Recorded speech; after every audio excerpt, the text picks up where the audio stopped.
Yeah, today actually I'm invited to talk about a particular topic in gastroenterology. I'm actually regarding my personal introduction. I can tell you I'm Dr. Bhaskar Ghosh. I'm a practicing gastroscopist and physician in Medigastro Clinic and Diagnostic Center. This is my own medical center and it is located in Vidhan Nagar in Durgapur in West Bengal. Actually, gastroenterology has advanced by leaps and bounds, like any other branches of medicine, as well as science in the current world scenario. We have been able to diagnose not many conditions where patients will have problems in reflux. And previously, we used to think that acid was the main problem. That is why we used to discuss everything in the background of acid peptic disorders, peptic ulcer disease, that is PUD, and all these things. These nomenclature were there when we actually passed out from our medical colleges, maybe around 20, 25 years back. So now, with the advancement of medical science and in this field in particular, we have come to evaluate peptic disorders in a much more broader fashion, much more intense fashion. Now we have actually landed up in one variety of reflux, that is non-acidic reflux. Acidic reflux is quite well known. That is the usual variety. That is the usual variety of gastroesophageal reflux disease. That is GERD. And non-acidic reflux is another variety of reflux which also can coexist and which also can be a major problem in modern day treatment for gastroenterological patients who comes with a history of chronic reflux. They are having those problems like acidic distaste in the mouth, global symptoms, and typical heartburn, atypical chest pain. All these things are there with them for maybe months and years, and with insufficient treatment response.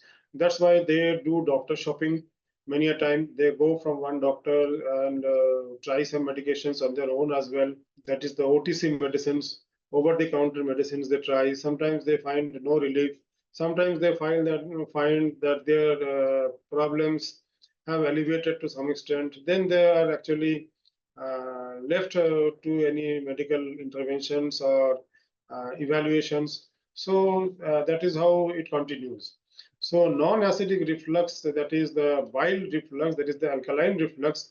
Today we will be going about this topic only, and we will be coming to the treatment approaches regarding this problem in particular. So, as we have already described about the background of the gastroesophageal reflux disease, that is the acidic reflux is the usual variety we encounter day to day practice. So non-acidic reflux as well, that is the bile acid reflux, that is the alkaline reflux also, that can also lead to gastropathies, that can also lead to severe non-responsive gastroesophageal reflux disease. And this happens when the stomach contents flow back into the esophagus containing bile in particular. It may cause discomfort. It may cause potential damage to the esophageal lining, whereby the lining's mucosal changes can also be found in cases of long-standing reflux disease. Esophageal epithelium can also show changes, mucosal changes. That is called dysplasia. That is, if it is advanced, it can also land up with metaplasia. So all these things can also occur if the patient is not having good evaluation as well as a good management regimen is not being followed. So non-acidic reflux, as I've already described, poses unique diagnostic and treatment challenges. In my clinical experience of around, I passed out MBBS in 1992. Since that time, non-acidic reflux was actually not that discussed in those times. That time it was only point of that is the acidic problem, and then came the bile-related problem was found to be associated with GERD. In non-allopathic systems of medicine, that is especially in Ayurveda, the Ayurveda acharyas described this problem much before, in the many hundreds and hundreds of years ago. Though they used to describe these as Pitka problems. So So in that way, you can say Ayurveda has found out this problem much earlier.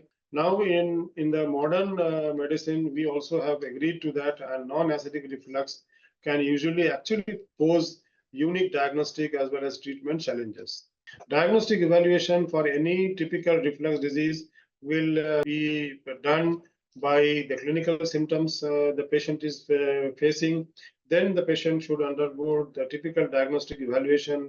Batteries, that is the impedance pH monitoring, can also be done. That is a diagnostic test that will actually measure both the acidic and non-acidic reflux events by, by graphs to assess the frequency and severity of the reflux episodes. The timing of the reflux episodes can also be mapped down, and accordingly, the patients can be advised by various pharmacotherapies, by various lifestyle modifications, and sometimes even surgical treatments can also be required, which I will come later on. The typical impedance pH monitoring, that is the pH manometry, is not an usual diagnostic test. It is reserved for those who have long-standing reflux, non-responsive reflux to pharmacotherapy, and it is actually done in not many centers in India, not many hospitals in India. So what is usually available is the upper GI endoscopy.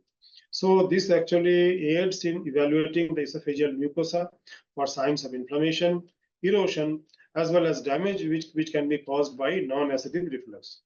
So an endoscopist can actually guide you very much about the problems faced by the patient objectively regarding the non-acidic reflux. Now about the questions of the management of non-acidic reflux, we actually have to find out the cause of this increased bile acid reflux, that is the alkaline reflux. Sometimes patients have undergone cholecystectomies before, and in the background of cholecystectomy, when the gallbladder is not there, that is the reservoir for bile is not there, the liver actually secretes the bile and it comes out through the bile ducts directly into the duodenum, and that gets refluxed into the stomach, and later on, even in advanced cases, it can reflux back into the esophagus.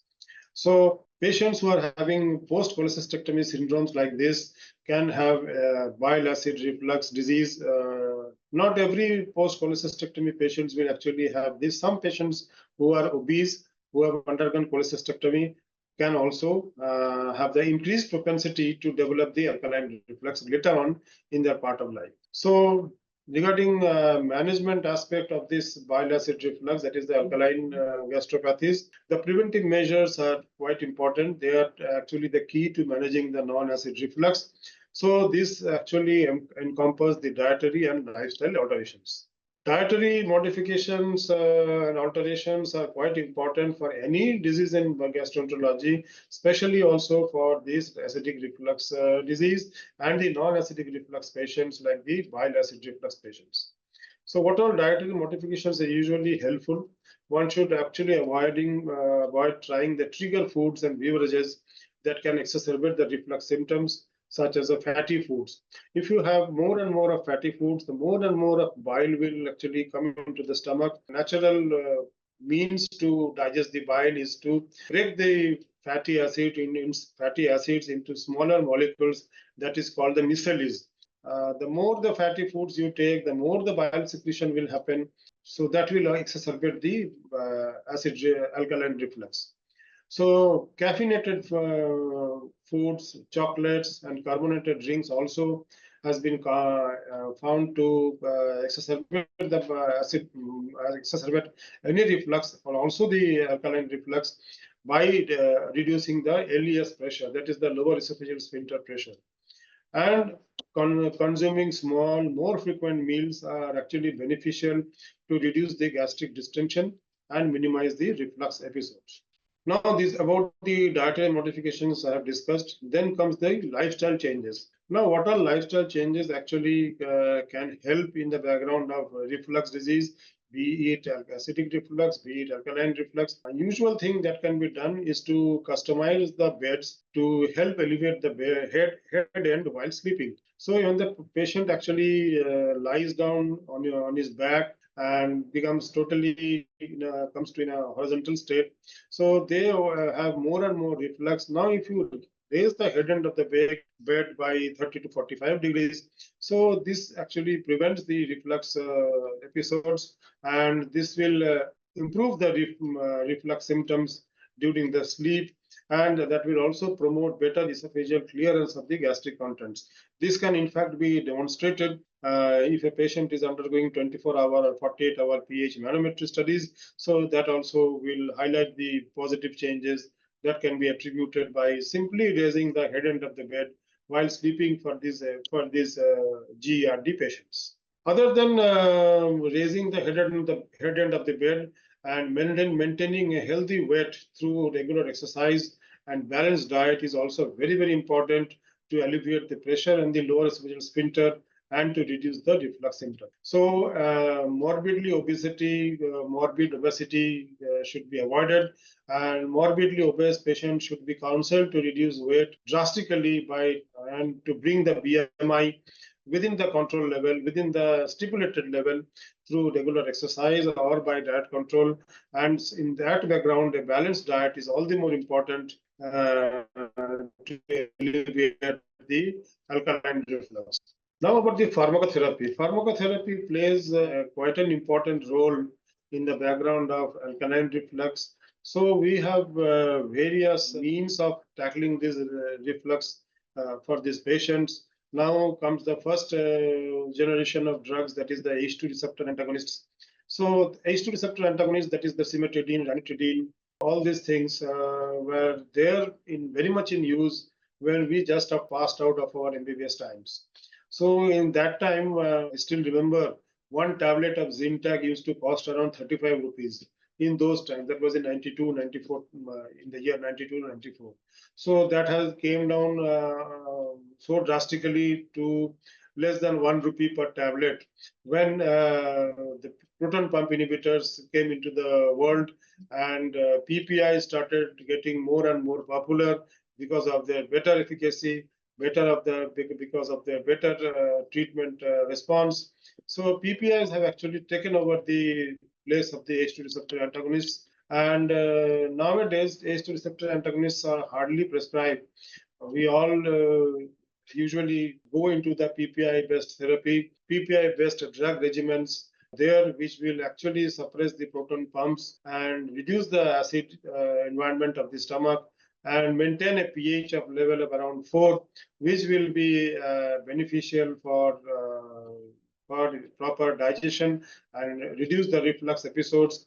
So this will actually suppress the gastric acid production, and that will, in that way, it will also alleviate the symptoms of non-acidic reflux. So proton pump inhibitors are of various types: first generation, second generation, third generation PPIs.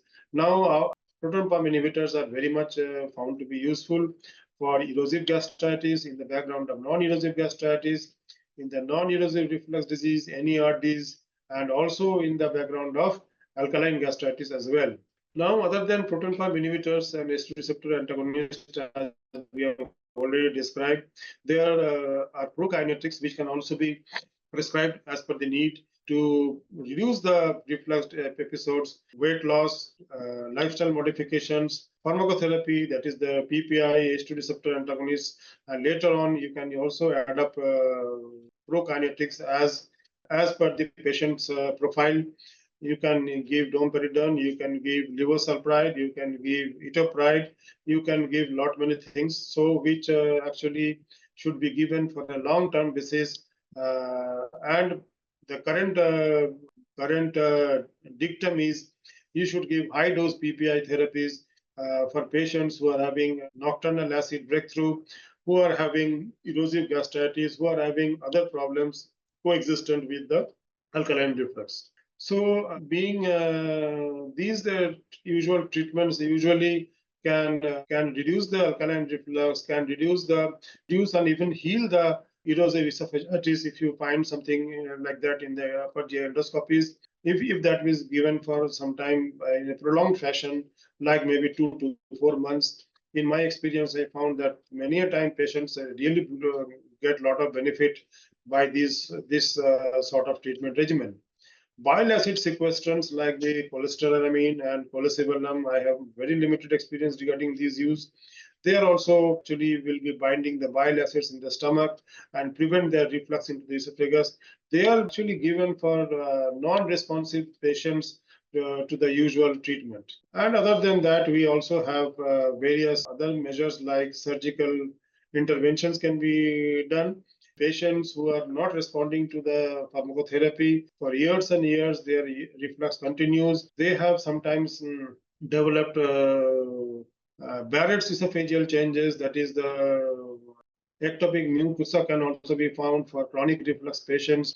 So in those patients where Barrett's changes are found, dysplastic changes are found in the esophageal biopsies, and for patients who are having non-responsive erosive esophagitis, so in all those patients, you can even ask for surgical fundoplication. That is the Nissan's method is the most popular throughout in the world, though it is actually not so frequently being done.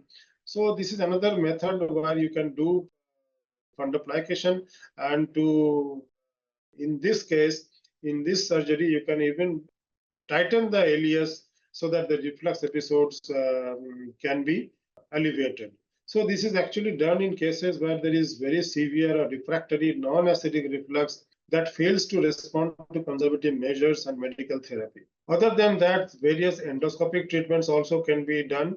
Now it is important to discuss the risks and benefit of surgical intervention with a gastroenterologist or a surgeon who is conversant in this procedure to determine the most appropriate course of action. So as I've already described, it is usually the medical treatment which should be an all-out treatment, which should be an aggressive treatment as per the endoscopic findings, as per the clinical problems. One should chalk out a good enough regimen which will help the patient in the long term.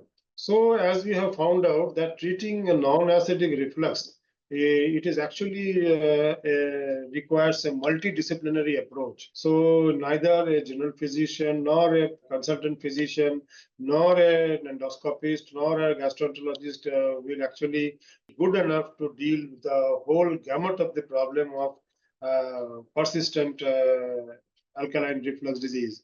The usual dictums are it should have proper dietary modifications so that it helps the patient. What dietary modifications can be done? I've already discussed. Lifestyle changes definitely will go to some way to relieve the patient.